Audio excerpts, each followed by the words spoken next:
Good morning. My name is Alexandros Theodoridis. I am an associate professor at the School of Veterinary Medicine in the Aristotle University of Thessaloniki, and I am the head of the Laboratory of Animal Production Economics. Before I start, I would like to thank Rachel for the invitation and Marlene and Ricardo also for the hospitality. Thank you very much. As you can all understand, I deal with economics. Yesterday I spoke with some of you. I think that most of you are dealing with genetics, you are biologists, you are veterinarians. Okay, so the things that we will speak for today are related to economics, economic performance of farms. So I will present a mathematical, I will try to describe and present the results from a mathematical programming model, another model for you these days. This model actually estimates how changes in one farm component, let's say like a milk yield, affects the components of the farm, like gross margin, like labor, like productivity, like profit. Okay. I have to be honest, it's not an easy, it is a complex tool. It's not an easy tool to create and apply. However, it gives us many possibilities, all right? It's easier, for example, to apply a regression analysis, to make productivity analysis, to make a classical technical and economic analysis. It's very difficult to create and apply a mathematical programming model, but the application of this model gives us insights to problems and help us to make suggestions about strategies and policies that could be applied in order to redesign farming systems.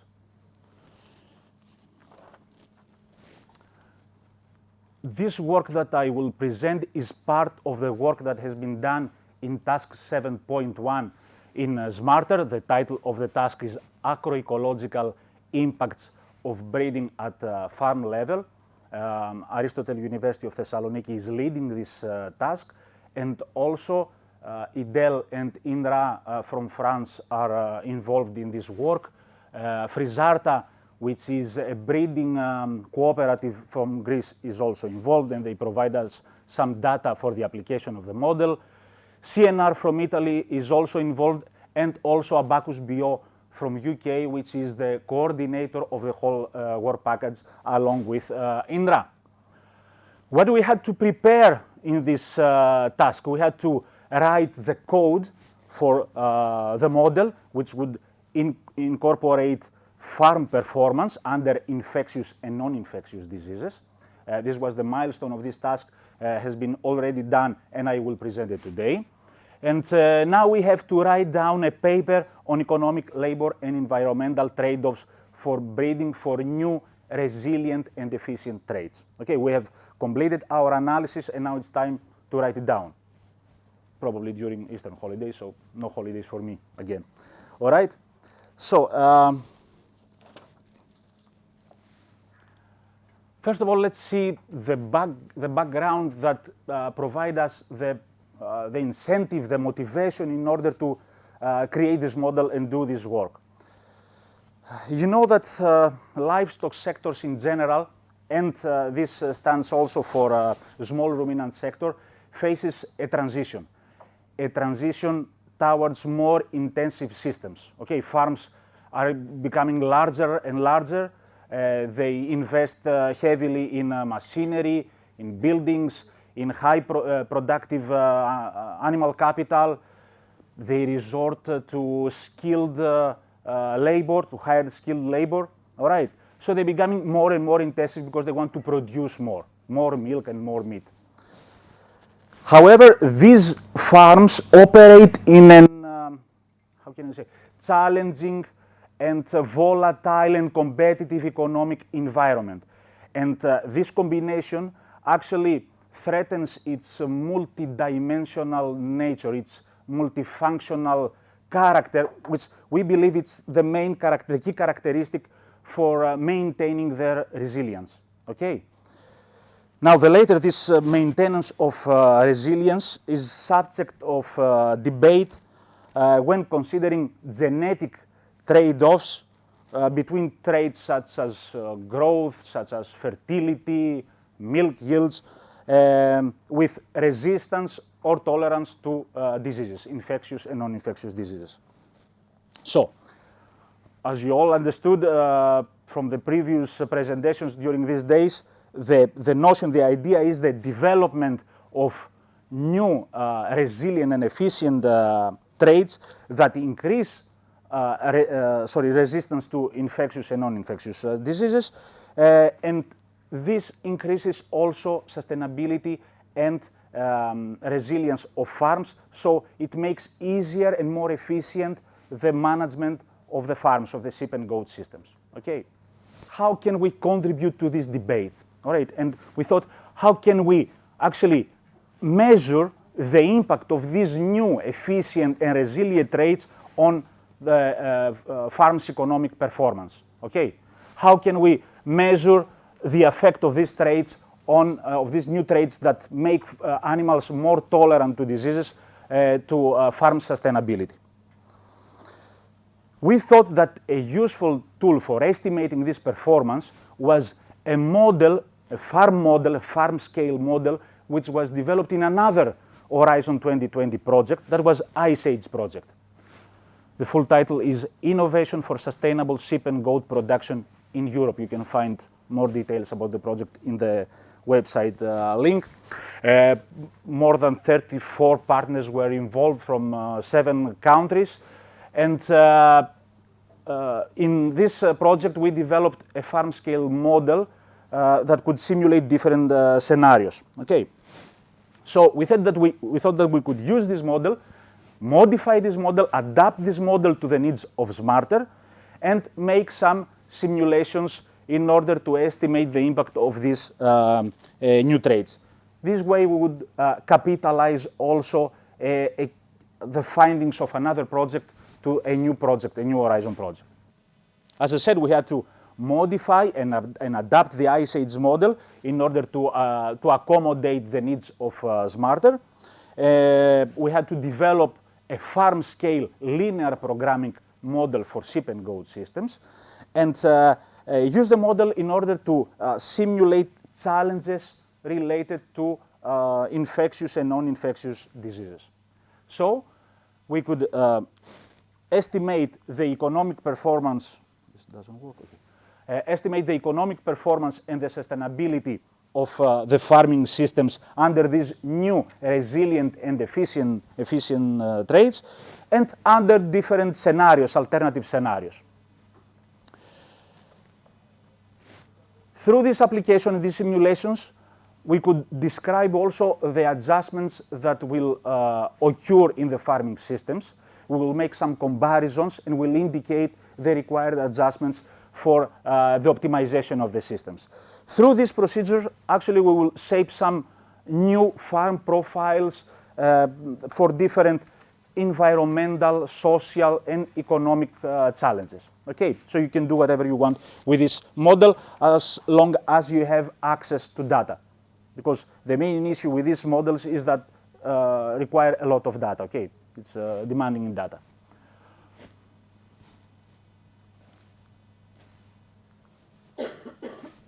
So, what is the basic idea behind this mathematical programming model? Here I have a presentation, a graphical presentation of the concept. I think that Vincent also saw this part of this graph. We have these new resilient and efficiency traits, all right? And we want to see their impact on some farm indicators.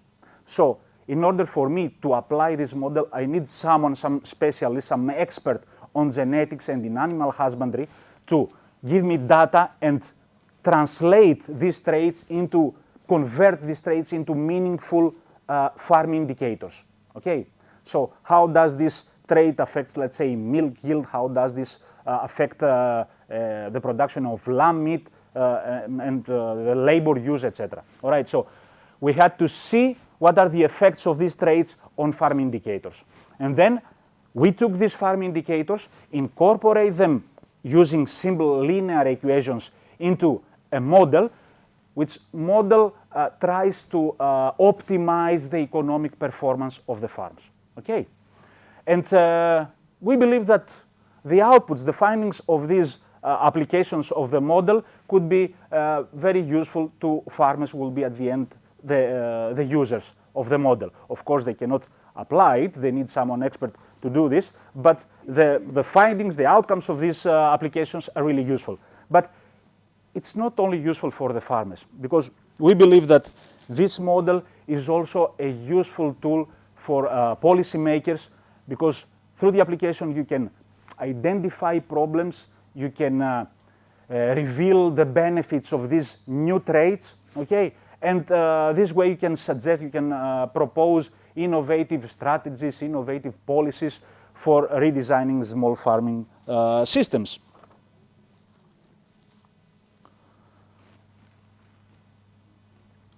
Usually these mathematical models are really complex, okay? They are very complicated, so at the end, the final mathematical programming model, in order to receive robust and concrete output, has to be simple, has to be, of course, comprehensive and inclusive, to include all the aspects, all the operational aspects of a farm, but they have also to be flexible. Flexible in order to apply it at different breeds, at different production systems, at different types of animals, sheep or goats, in different production orientations, dairy, meat, dual purpose, etc. Okay, and as I said, different systems, because we have extensive systems, semi-intensive systems, intensive systems, and all that. Okay, so let's see the basic idea behind this linear programming model. Now we're talking about the smarter model, and I will present the main features of this model. And as I said, the basic idea is to simulate the actual performance of a farm through the maximization of its economic performance. Okay, and we decided to maximize gross margin. Do you know what gross margin is? Does anyone know? Not you.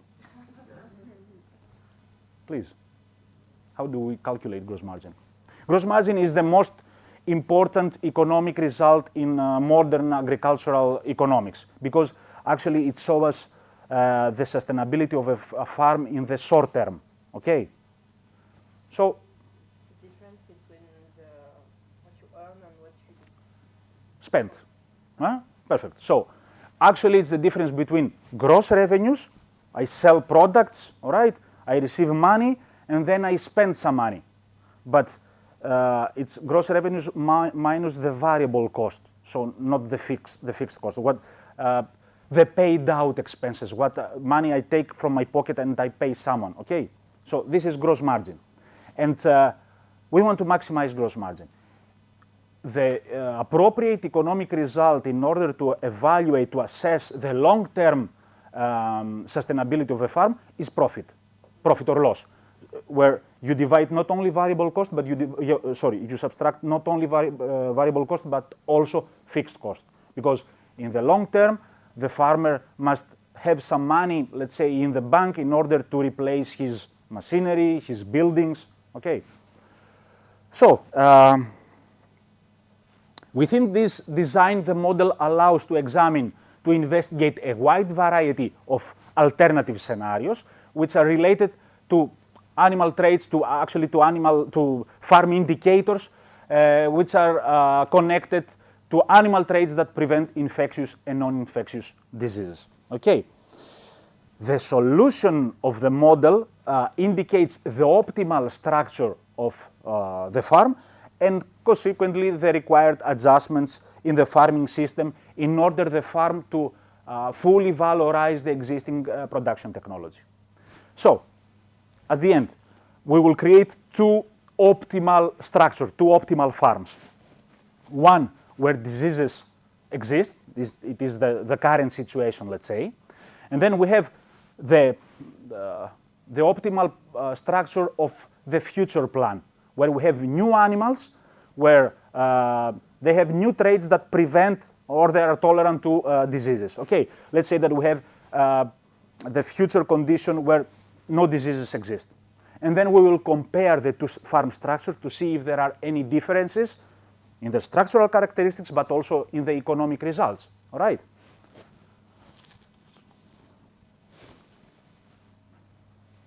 Okay, yeah. This is the description, the mathematical description of the model.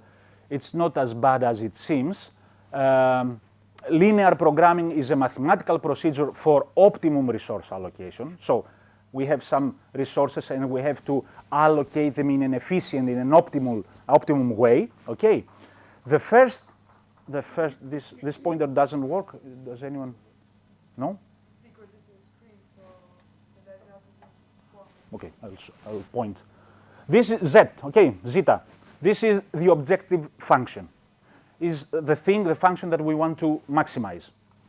Actually, it's the gross margin, calculates the gross margin which is achieved by a typical sheep or goat farm, okay?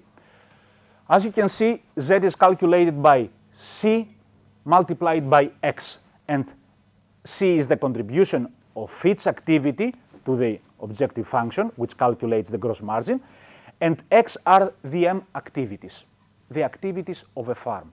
Okay, what are the activities of a farm? What does a farm?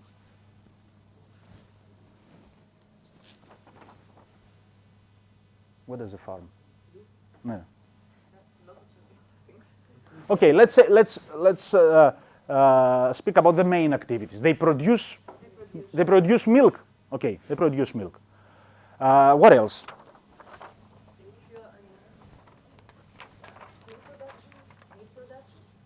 Okay, we have milk, right?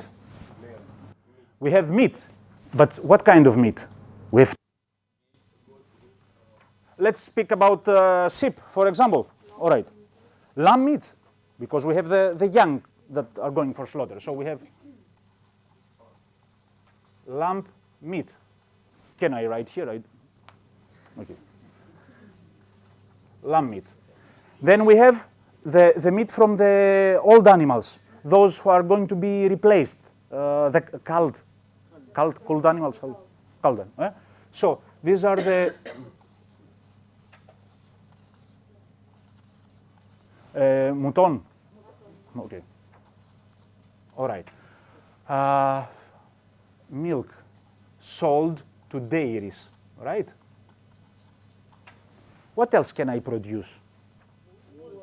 Wool. Okay, wool is an option, all right, but usually it is considered a trivial byproduct, okay. And something more, some farms produce cheese on farm, okay. They don't sell it to dairies, they produce cheese on farm. All right, sorry, wool. These are some activities, but I have something else. They do something else. They cultivate crops for feed. So we have cultivation.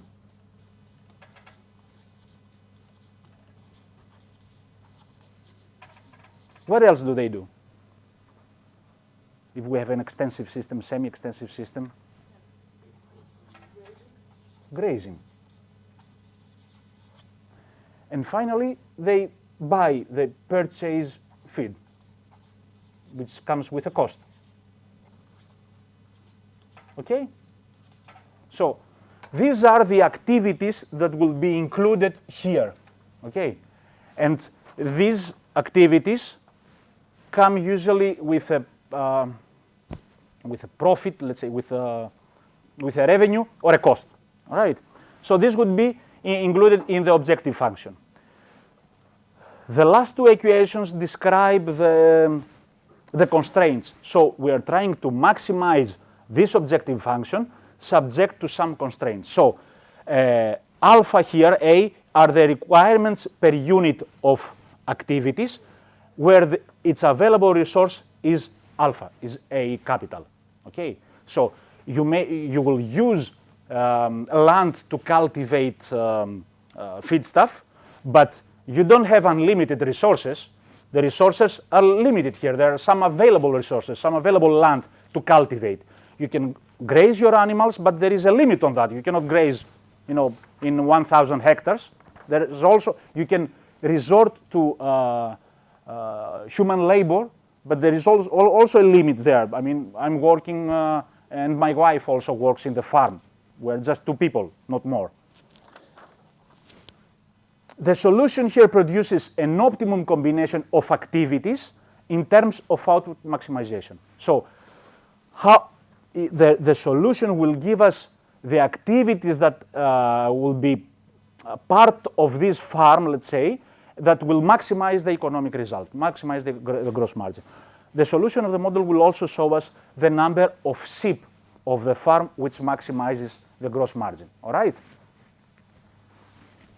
How do you estimate the correlation between the different crops? Because maybe if you purchase more expensive food, you will have higher milk yield. Yes, we use real farm data. Okay. All right? Is this the question?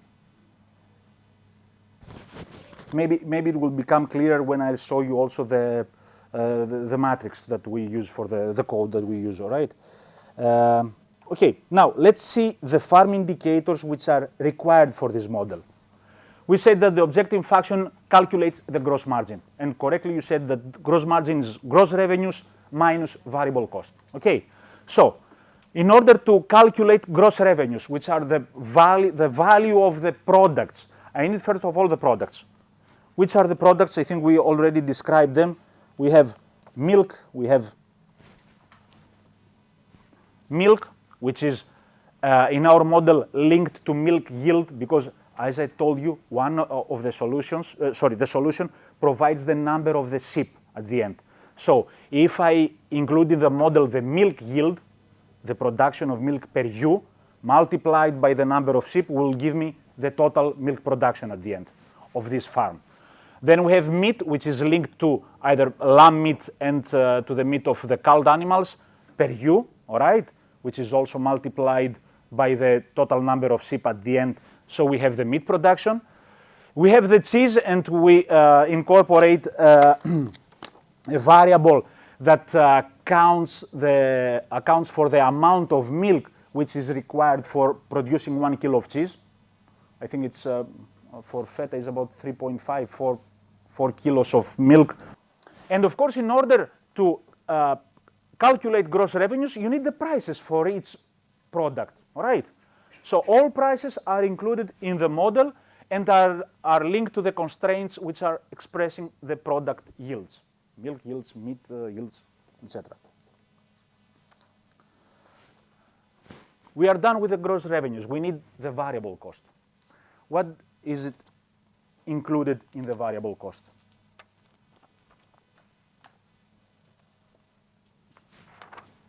What we spend money for what? Feed. For feed. Which kind of feed? What kind of feed? You mean? All right. Okay. You are all animal husbandry experts. For purchasing feed. Yes. For purchasing feed. What else? But also for cultivating. Also for cultivating feed. Okay, because you have to.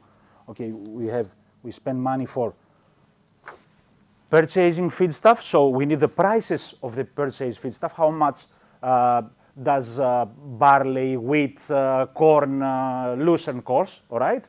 And of course, we need the cost of homegrown feed, because you're gonna buy seeds, you're gonna need fertilizers, pesticides, fuels, all that are coming with a cost, okay, in order to cultivate feed. Veterinary services. Vet expenses, so you are also included in the expenses, and drugs that the farmer will buy at the end, okay? And also we spend some money for water, electricity, detergents, phone, accountant, okay, all these variable costs.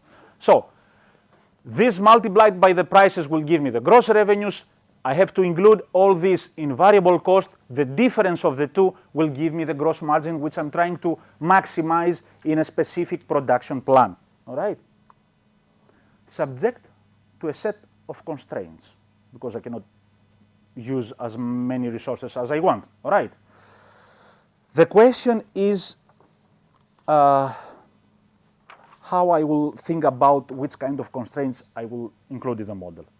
Usually, we refer to the main production factors. Which are the main production factors? Land, labor, capital? Capital, perfect. All right, so let's start. You said land.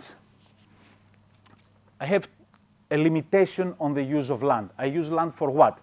For cultivating crops, all right? So I need the available cropland which is used for production of feed. So I have to know that this farm uses, let's say, 80 hectares of irrigated land and 50 hectares of non-irrigated land for producing feedstuff. But I also need the available grassland, okay, in which the animals can graze. Apart from this, I need also the average yields of each crop. So you say that you cultivate in your hectares corn. Okay, which is the crop yield? I mean, how much do you produce per hectare? All right. These have to be included in the model. We said about grazing. For grazing, we have to include the grazing capacities, the production of the grazing material from the specific area, okay, or more or less for an average typical grassland. And using these constraints, farmers in our model have three options, okay. They can let animals graze in an extensive, let's say, system, okay, natural or cultivated grazing land, to produce feedstuff on farm, or to buy feedstuff directly from the market. Maybe it's more profitable to buy directly from the market instead of cultivating the feedstuff. The important, or at the end, you can have a production plan which combines all three. Buy corn, cultivate wheat, and also graze a period of time. The importance of these three sources may vary, and this is reflected in the constraints of the model. We are done about land. These have to be included in the model. We proceed with the second production factor, which is labor. All right. Labor. You use labor for what? Cultivation of the feed, one. Processing of the product, milk. Sorry? Production of the cheese. Okay, yes. So, production of the cheese, yes, of course. Collection of the milk. Of the milk. Treatment of the animals in general, all right, of the flock, let's say. And do we forget something? And grazing. Okay, because sometimes it takes a lot of time to graze your animals. So, we have to include the labor requirements, the labor hours, which are expressed in the model in hours per productive animal per ewe annually, which are required to perform all tasks related to farm management, including grazing, of course. Then I must also have the available family labor, which is also included in the model. How many hours do we have available for family human labor per year, which comes with no additional cost. Okay, so in this case, we don't calculate the alternative cost of family labor. It is not included in the model because we want to calculate the gross margin. And in our model, we give the farmers the option to resort to hire labor, okay, to rent some workers. But this comes with a cost, all right? They have to pay in order to use some workers in their farm. And we decided that we have to put a limit on this constraint up to 3 persons. Because if you leave it totally free, the right-hand side of the equation, you may end up with a farm that breeds, let's say, 10,000 sheep, because they have unlimited resources in labor. So that's not normal. Okay. So for the labor here, because there are some farms with permanent workers, and here we are only looking at the costs that vary. For example, the labor production, the variable costs. And now for the permanent workers, I think those ones fall under the fixed cost. Perfect. That's why the objective function includes the cost of permanent hired labor, but at the end I have added one transfer activity, one variable, let's say, in the model that calculates the gross margin without including this cost. Okay? Because otherwise it's a different economic result, as you say, because it's part of the fixed cost. All right? And then we have the variable capital constraints. As you said, we use variable capital for purchasing feedstuff from the market, forage and concentrates. We need variable capital in order to use the veterinary services, to buy drugs and all the treatments that we do in the flock. We also need capital for buying seeds, fertilizers, pesticides, fuels for cultivating my land for feedstuff. We include mainly clover, maize, corn, wheat, barley. What else do I forget? Cotton pie. Oh, no, we don't cultivate cotton pie. I think these were the main crops. Okay. The right-hand side in this equation may vary by breed, by production system, and by the scenario which I want to apply. And an additional constraint, a variable, I have added in the model a variable which sums up the individual elements of variable cost and express the overall capital requirements of the farm. So at the end, it will calculate the total variable cost, let's say. All right. This constraint may also be restricted. If I don't allow him to spend a lot of money in variable capital, probably we will result in a more extensive farming system, a more extensive farm, because he will not have enough money to buy feedstuff. So he will be, how can I say, he will go for grazing then, all right? Yeah? If where do you include, for example, cost of insuring against risks and uncertainties? We don't include that here, because usually it's part of the annual expenses of fixed capital. So because the annual expenses, I'm talking about depreciation, about interest, insurance, and what else? There are 4. Interest, depreciation, insurance, and maintenance. All right? But these are considered part of the fixed costs, and we haven't included them here. All right? But you can do it if you want. I mean, the model is flexible. You just add one more constraint. And of course, we have some animal and flock related constraints, which is the most difficult part for me, at least. Here we include, this is wrong, this is not correct, but I couldn't change they told me that I couldn't change my presentation.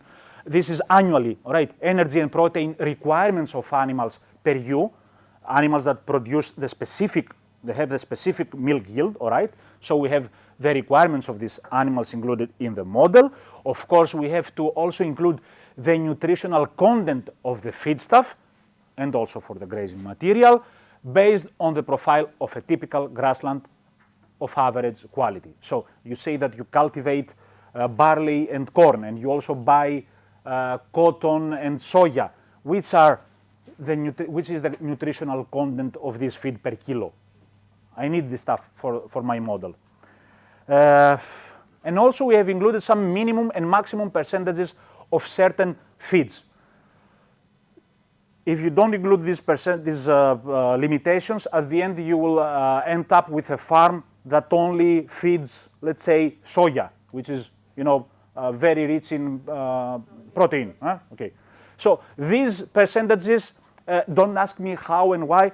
These were suggested and validated by animal husbandry experts, by veterinarians. Soteria is here. I don't know anything about that. Okay. So let's say another example.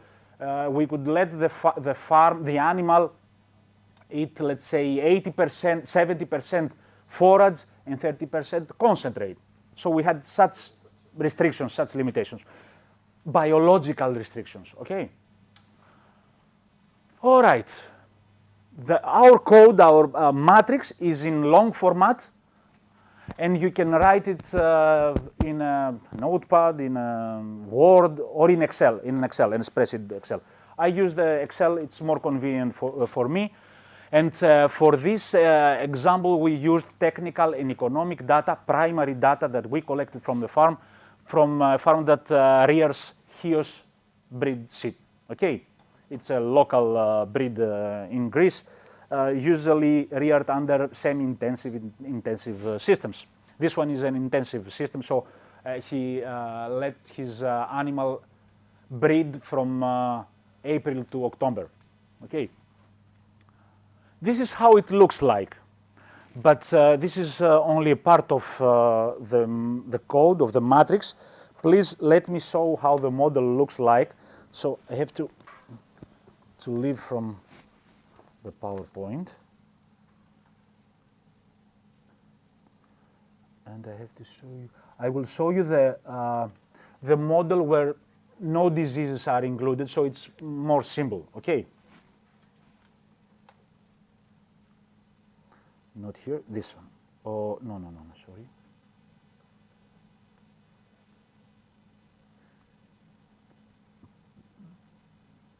Yeah, okay. So, this is the matrix of the model. It is, okay. It is about, I think, 270, 250 rows. 257, okay? I told you that the model is complex, okay, it's not an easy thing, but I will try to clarify some issues. Here, first of all, we have the objective function, all right? We're trying to maximize the objective function. And here are the activities that we wrote in the board. So we have here the sheep. This is minus, which means cost. These are the variable cost for breeding the sheep. So in Chios sheep, a typical farmer spends 45.36 euros per ewe, per productive animal, okay, for breeding this animal. Then we have the price milk, which is expressed in euros per liter of milk. The price 2 years ago was 0.96 euros per liter of milk. Now it's 1.6, okay then. 1.7, all right. Then we have the price for the lamb meat. He sells his meat for 5 euros per kilo, okay. He sells also the meat of the animals that are supposed to be replaced, okay, the culled animals. This is 2.2 euros per kilo of meat. In Greece, we don't eat all the animals, mainly, okay, in specific areas maybe. All right, all right. This is cheese production, okay. This is 7 euros per kilo. The model will calculate, subject to the constraints, subject to the available resources, it will calculate how much cheese he will produce, how many milk he will produce, and multiplying the yields with the prices, it will give us the total value of these products. All right, I will show you the solution later, if we have time. This is hired labor, which comes with a cost. If you need to hire a worker, you have to pay. He is considered to be an unskilled worker, so he's being paid only 3 euros per hour in Greece. Okay, 4 euros now. These are some transfer activities. Don't care about this. I just put them in order to calculate some things for me. Okay, at the end. These are this is the cost per strema. Okay, sorry for the strema. It's the unit of area for Greece. It's 10 stremas are 1 hectare. Okay, so this is to cultivate wheat. He spends 65 euros per strema. Okay, for cultivating maize, corn, 110 euros per strema. For cultivating clover, for cultivating barley, etc. So cultivation comes with a cost. It's part of the gross margin. And here we have the feeds that he's buying, he's purchasing from the market. So He's buying barley, spending 22 cents per kilo. He buys also sometimes clover because the cultivated one is not enough, or maybe it is more profitable to buy instead of cultivating. 16 cents per kilo. The cotton pie, corn. Okay, this is Gringlish. Pitira, what? Bran. It's wheat bran.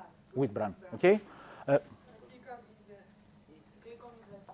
All right. Silage, straw, wheat, etc. Some other transfer activities, which I use in order to calculate some economic results. All right. And there we are done with the objective function and we proceed with the restrictions.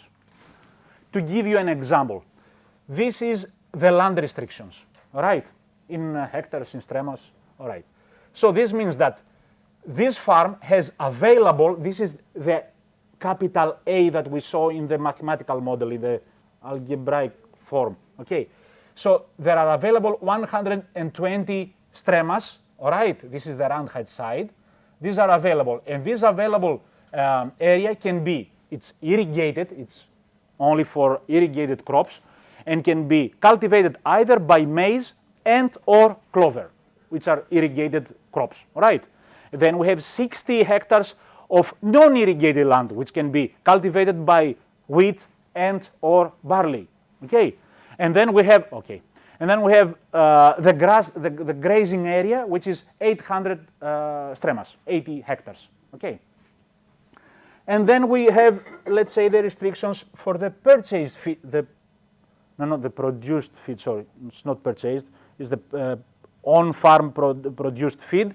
Here are the crop yields per area of land. So if the model chooses to cultivate, let's say, 160 hectares stremas of wheat, then they will produce 60 multiplied by 268 kilos per strema. Okay, so these are the crop yields. And depending on the final production plan, it will calculate the amount of the feedstuff that this farmer will produce at the end and feed to his animals. Okay?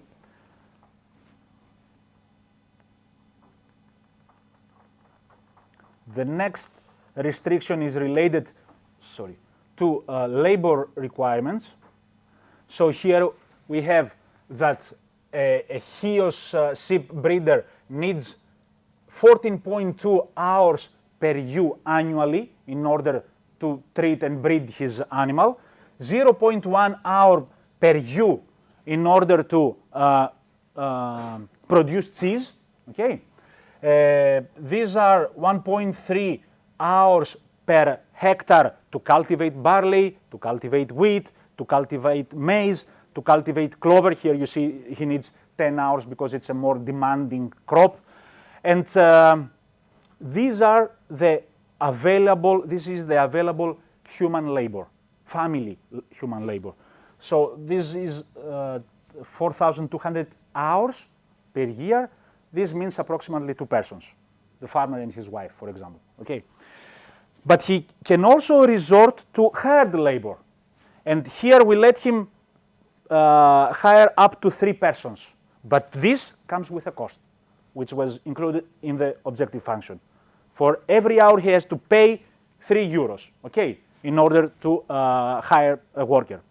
Here you can see the restrictions for the milk yield. So one HEOS sheep produces annually 230 kilos of milk, liters of milk, and this is multiplied at the end with the number of the sheep in the optimum structure, in the optimal structure, and gives us the milk quantity. Then we have the cheese production.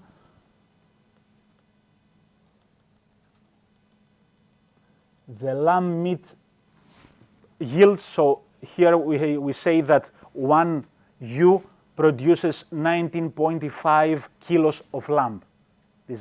So we have the prolificacy of the animals multiplied by the carcass of the lambs, and then we produce at the end how much lamb meat is produced by one productive animal. The same thing stands here for the ewe meat, and we proceed with the nutritional requirements of the ship.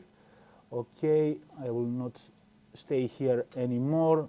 The nutritional content, the veterinary expenses. So he pays 16.8 euros per animal for veterinary expenses and drugs, and he also spends 28.6 euros per animal for all the rest, let's say, okay, for breeding the sheep. Water, fuel, electricity. These are all gathered here. This is the variable capital, the total variable capital, okay? And we let this restriction vary, so he has a lot of money to spend. We do not put a very strict limitation on how much money are available. If I restrict this, he will not have enough money to buy feed, okay?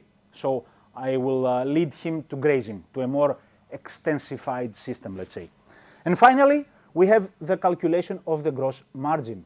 This last constraint calculates, estimates the gross margin. Okay, this is the form of the model, of a mathematical programming model. I understand that this is quite complicated, okay, and it's very sensitive. So if you make one mistake, it's capital sensitive, and you have to, search the whole matrix and find where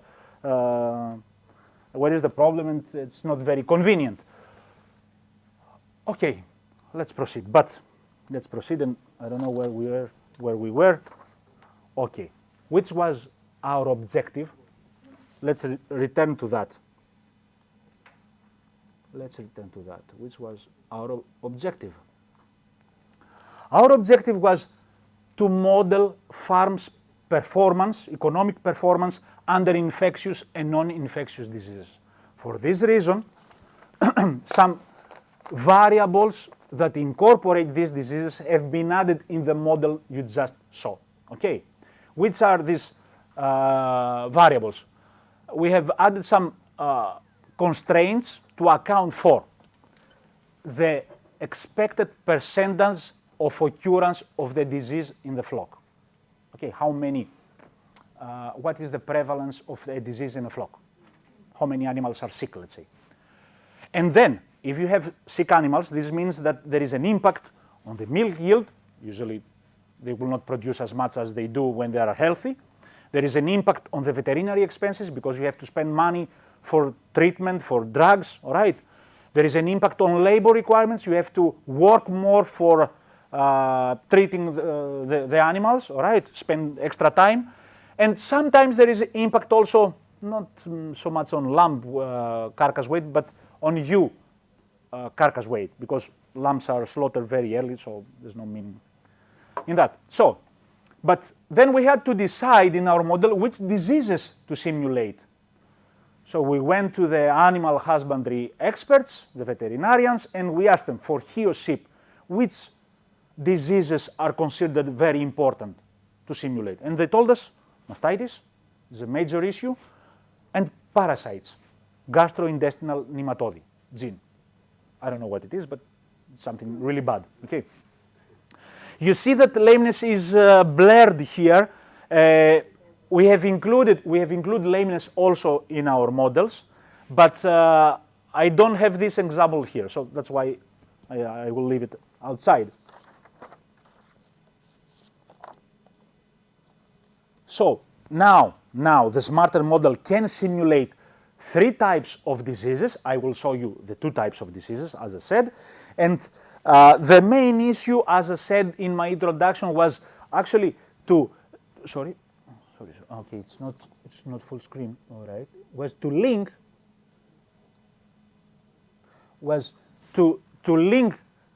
traits to the diseases and then provide some data to see the impact of these diseases on the farm indicators that you saw that I use in the model, okay? So at the end, we have to estimate an optimal farm, an optimal structure of farms with diseases, and an optimal structure of a farm which operates, let's say, under perfect conditions where no diseases exist, where the scientists of the previous few days developed new traits and no diseases exist. Okay. This way, we believe that the solution, the simulations of our model, the final outcome of our model will be used in order to suggest policies, strategies, or best practices in order to redesign small ruminant farming systems. And we believe that this can be done through the estimation of optimal farm structures that will give us some specific suggestions for the adjustments that are required in the farming systems, and these suggestions at the end will form some new farm profiles under different environmental, economic, and social challenges. All right? As I said, the model has been applied. I will show you an exemplary case of Chios breed, which is reared under semi-intensive production in Greece, and we used primary technical and economic data from a typical farm. So we have two scenarios. The first scenario is the one with the infectious and non-infectious diseases. We formulated a model where we can estimate farm's performance under the presence of mastitis and gene and parasites, all right? And the second scenario is, let's say, the future plan, all right? The resilient and efficient structure of the farm where no disease exists. So the results that are produced by this application under the two scenarios are compared, and this comparison indicates the adjustments that can take place. Now, regarding the simulation of the diseases, for non-infectious diseases, in the case of Chios sheep, right, the mastitis, we included some extra constraints and extra variables. A variable which is associated with the number of infected animals, which are modeled separately from the healthy ones, and we also include a constraint that measures the percentage of the occurrence of the disease, the prevalence of the disease. In our case, the percentage of the sick animals with mastitis was 15%, okay? But regarding mastitis, we have to include some extra constraints, because when mastitis is present, there is an impact on the animals, on some specific farm indicators. So the annual milk yield was lower for the animals who had mastitis, because the milk was discarded for 8 days while the animal was treated. In our more recent application with Chios sheep, we included also subclinical mastitis, so this percentage was even higher, so the production was even lower, all right? And also we include veterinary expenses, which were higher by 4 euros per animal, because you have to buy drugs, all right? And also, the labor requirements were increased by 1 hour per ewe annually, because you spend extra time in order to cure the animals, all right? And sometimes also to detect that an animal is sick and all that. All right, so for the parasites, for the infectious diseases, we have the same thing. So in the case of Chios sheep, the percentage of sick animals was 35%, and we used bibliographical data, and we saw that annual milk yield was lower by 22%, and annual ewe meat yield was lower by 15%. And then we created the new model where diseases are included, okay? So as you see, we have different sheep. We have the healthy sheep, we have the sheep with mastitis, and we have the sheep with gene, all right? So at the end, we'll have a final farm where we have all types of animals, and we'll calculate the corresponding economic results for this farm.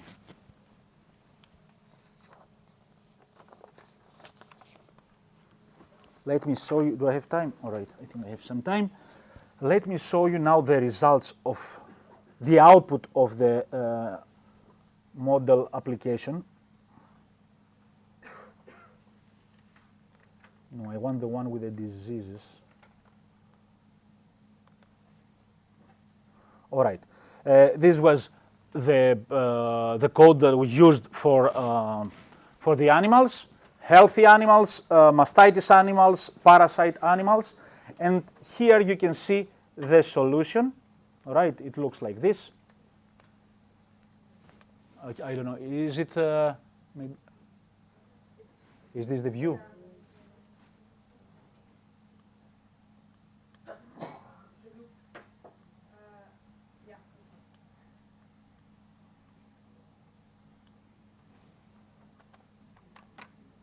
It's better?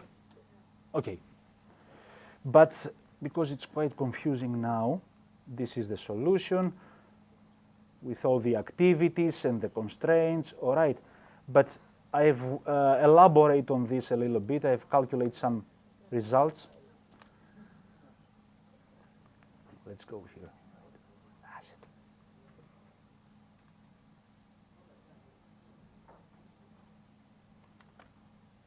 All right. Let's see how it works. So here, the solution shows that I have cheese production from 3 types of animals: healthy, mastitis animals, and parasite animals. This is the price of the cheese, and this is the quantity produced.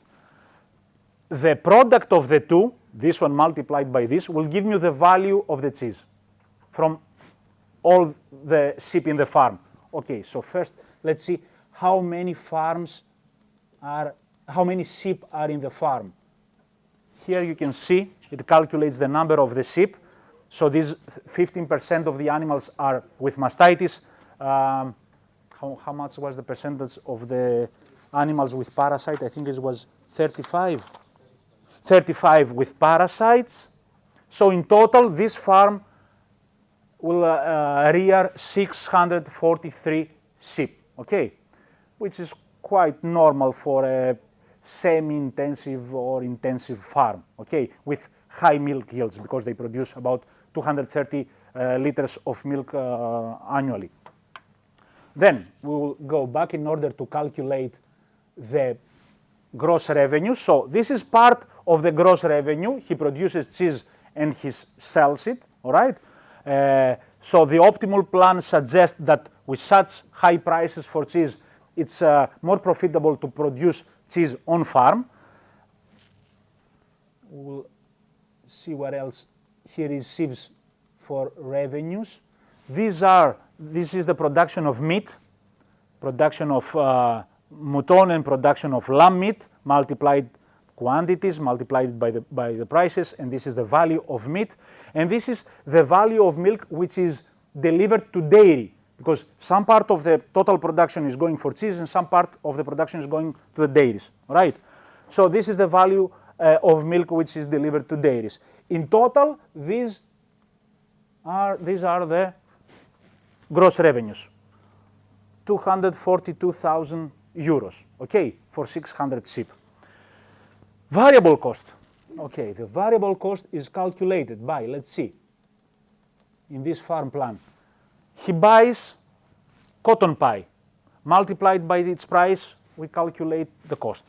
He cultivates maize, okay, the plan suggests that he should cultivate maize, corn. These are the area multiplied by the cost per area, per unit of area. This is the grazing area. So from the available, I think, 800 stremas, he will graze to 414. He will use the whole hired labor, okay? Probably because this is quite cheap. If you increase the marginal cost, is not, if the marginal cost of labor is higher than the marginal profit, the marginal product of labor, then it won't be profitable to use it. Then we have, okay, we calculate the other expenses. We saw that, all right. And there are some other variable costs. He will buy also silage. He will also buy wheat, okay? And this is a description of the area used. And then we use this in order to calculate the gross margin and the gross margin per sheep, which is about 300 euros and 304 euros, all right, per sheep. Okay, this is how it works, let's say. I don't know if it becomes clearer. It's not simple, okay, I know it's a mess, but all right, so at the end, in our example, I return to our example here, and you can see that we have some results.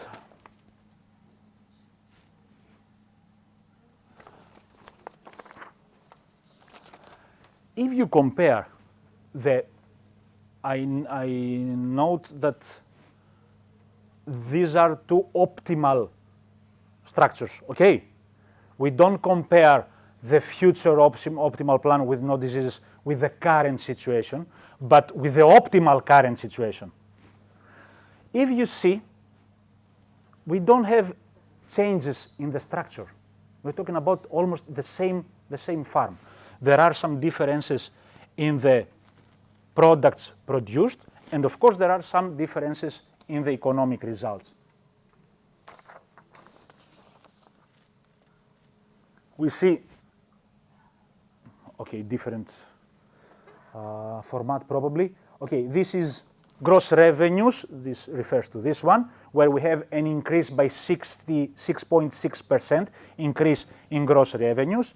Then we have a very small reduction, sorry for that, in variable capital by 0.8%.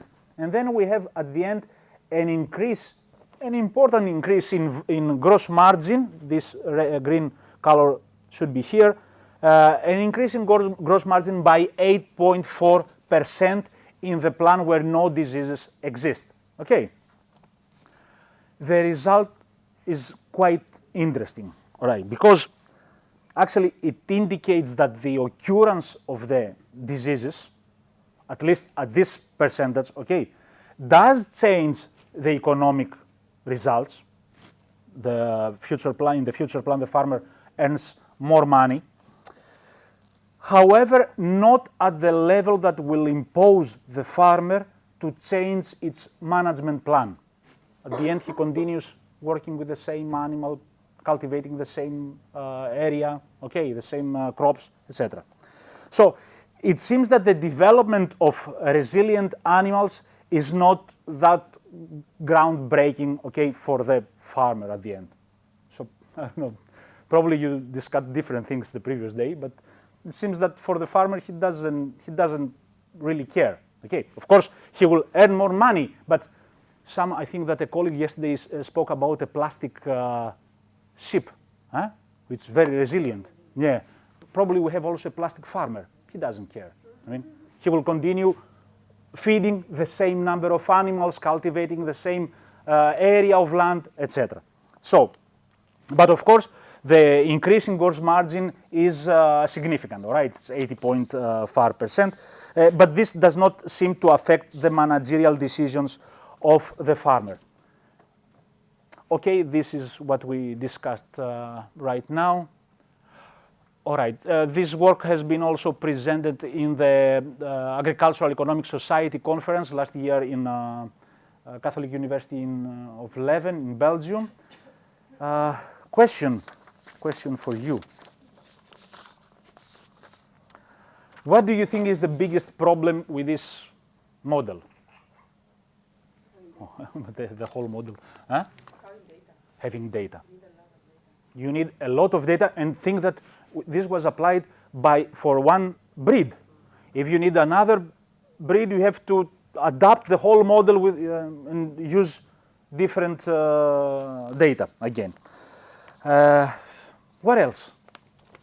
The hypothesis that you can select totally resilient goats with sheep diseases with zero diseases without decreasing the milk yield. Okay. But the milk yield for the sick animals is reduced. Yes. In the model. They are not sick. But they're not? Not all of them are sick, so No. selecting more resilient goats sheep for... Yeah, that's why we include different sheep, different types of sheep. So the healthy animals have a different milk yield from the mastitis animals, a different milk yield from the parasite sheep and all that. So milk yield changes in the model. All right. Okay, we have a coffee break in a while. So my main issue in order to apply the model was that I had all these genetic scientists, biologists, veterinarians speaking about this new research, these new resilient and efficient traits. Okay, what does this mean? I mean, what is the impact of these traits on specific farming indicators? I wanted someone to to translate these traits into farm indicators, to tell me that if I have a better trait, then the milk yield of the animal will be increased by this percent, or it will be more tolerant to this disease, which means that you will have more meat, or you will work less. This was an issue, and I think that it is the missing link, let's say, in the model. Okay, we have to connect the models of the previous scientist that spoke to you yesterday and the day before with these farm indicators, with the economic performance model. Another problem is, of course, that the model needs readjustment every time that you have to use a different breed, a different scenario, so you have to change everything. And you can make a model which can be very complicated, okay? But then it's not easy to apply. For example, we had, if you remember, the meat yield. The meat yield could be also associated, connected with another variable, which would be prolificacy, or the number of birth, the number of newborn lambs with prolificacy. Then it would be associated, also connected with weaning rate. And then it can be also connected with mortality rate or mortality after weaning. So it's getting really, really complicated, okay? It is better to build simple models, easy to understand, so you produce more meaningful and robust outputs and results, okay? And of course, as your colleague said, it's very demanding in data, and this is a huge issue, all right? So where we are now in the smarter model. Now, we are simulating 3 different diseases: mastitis, subclinical and clinical mastitis, parasites, and lameness. And for these three diseases, we incorporate in the model the prevalence of these diseases in the flock for a typical farm of specific breeds, the impact of these diseases in the reduction in the milk yield, the increase in veterinary and drug cost for treatment and for taking care of the animals, the impact of these diseases on the extra time which is spent per ewe for checking and treating the animals, reduction in ewe meat and reduction in lamb meat if it occurs, all right? And another model, this has been done for specific breeds, I will tell you for which, and now we are thinking if we get some feedback from the other work packages, Sotiria, feed efficiency simulation, all right? We will simulate feed efficiency in which way? We will reduce by 1% the nutritional requirements of the animals. So if the animal wants to eat less, we will have a different farm structure, all right? But we need the percentage. The smarter model has been applied to HEOSIP, which is a semi-intensive system that produces mainly dairy products, to a SAF SIP. The data were also provided by a Greek partner, which are reared under intensive system, dairy products, dairy oriented. Lacon SIP from France, the data were provided by IDEL, which are reared by a semi-extensive system here in France. We had Frisarta SIP, semi-intensive system that also produce milk and meat, okay, so we consider it as a dual-purpose breed. We had Butchko, which is an semi-extensive system, semi-extensive. Yeah, and sometimes it's transhumans because they move from summer to winter. And we also have Skopelos goats, which are also reared under semi-extensive system. We have completed the application of the model for all these breeds using primary data. Okay, so it's a lot of work, but now someone has to write the paper. Yeah. No, I have to. Okay, so thank you for your attention.